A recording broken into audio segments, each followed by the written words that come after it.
Kasi real talk, madali lang naman talaga matuto mag-DJ, di ba? Yung mahirap is, paano mo ba may express yung sarili mo bilang isang DJ? Over 25 years na ako ng DJ and marami na ako nakitang DJs na sumikat, tapos nawala, and marami na ako nakitang mga DJs na nagkaroon ng staying power na hanggang ngayon, kaya pa rin nila tumugtog at may demand pa rin for them. And maraming factors ang magdedetermine ng shelf life mo bilang isang DJ, but the one factor that can increase your chances of having a longer DJ career is originality.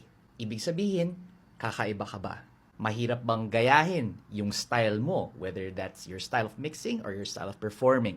If you can figure this out, you increase your chances of having a longer DJ career.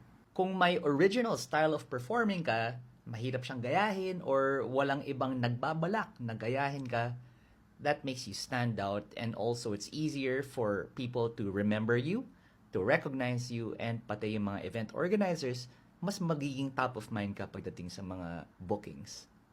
And itong search for your originality, parte yan ng pagiging isang artist, and hindi siya agad magagawa.